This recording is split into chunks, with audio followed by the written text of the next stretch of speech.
Perkenalkan, nama saya Aldi Papilando, NIM 191041684. Mata kuliah Bahasa Inggris Ekonomi 2, dosen pengampu Pak Adi Mursalin SEMM. Bisnis di Indonesia. Indonesia tidak merupakan negara yang paling mudah untuk mendirikan perusahaan baru atau untuk berperan aktif di bidang bisnis. Keadaan tersebut tercermin dalam laporan peringkat Indeks Doing Business 2018 yang diterbitkan Bank Dunia. Dalam laporan tersebut, Indonesia pada saat ini berada di posisi 72. Salah satu masalah yang paling besar dalam pendirian perusahaan baru di Indonesia yaitu mendapatkan semua izin yang diperlakukan. Proses perizinan bisa memakan waktu lama dan berbiaya mahal. Agar berhasil mengembangkan bisnis di Indonesia, penting sekali untuk membangun jaringan yang baik dengan kalangan bisnis dan pemerintah. Pengusaha asing harus sadar akan kepentingan jaringan ini dan berupaya untuk mengembangkannya.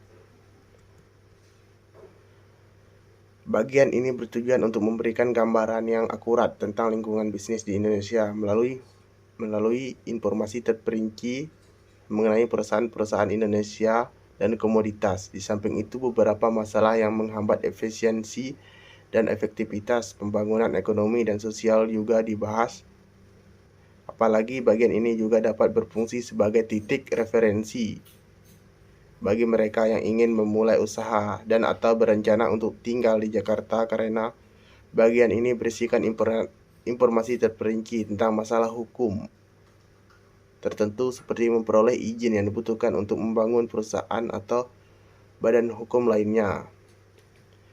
Bagian bisnis juga memberikan saran tentang akomodasi tempat tinggal maupun kantor yang strategis dan memberikan nasihat mengenai pola perilaku ketika bersosialisasi dengan orang Indonesia, perusahaan atau individu yang ingin menawarkan layanan atau barang mereka pada skala global dan mencari layanan atau barang tertentu.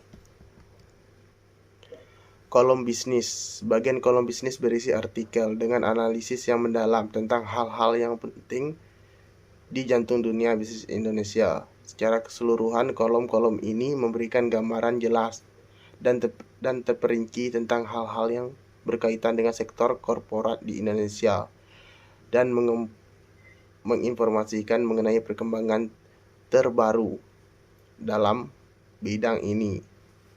Bagian ini bisa berfungsi sebagai sumber untuk ide investasi, tetapi juga menginformasikan aspek-aspek negatif terkait atau melakukan bisnis di Indonesia.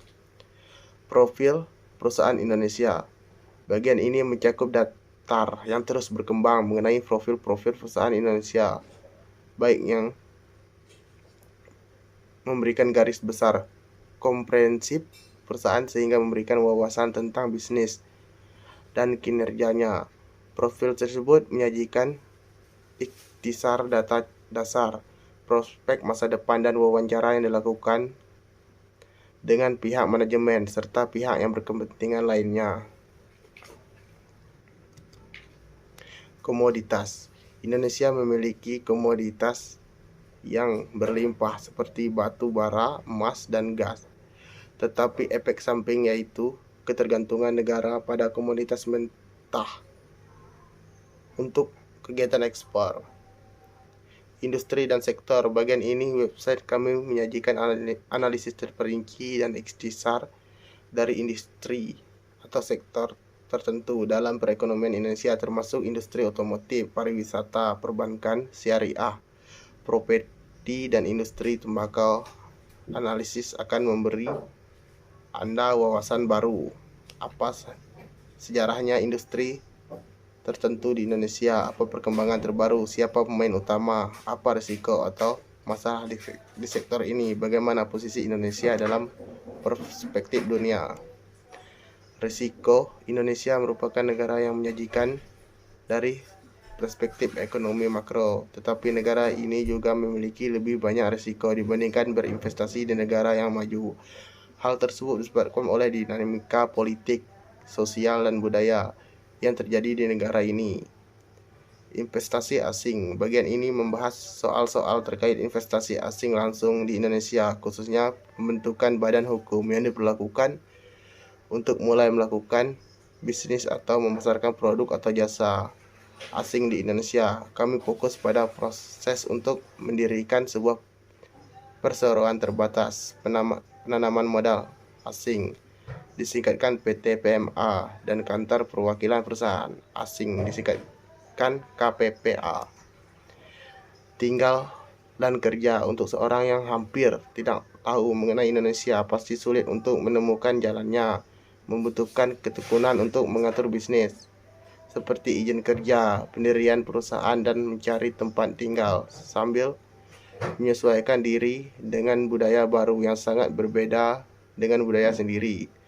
Serambi Bisnis merupakan titik pertemuan online untuk perusahaan dan individu Indonesia yang hendak mengiklankan layanan barang mereka atau yang sedang mencari layanan atau barang tertentu.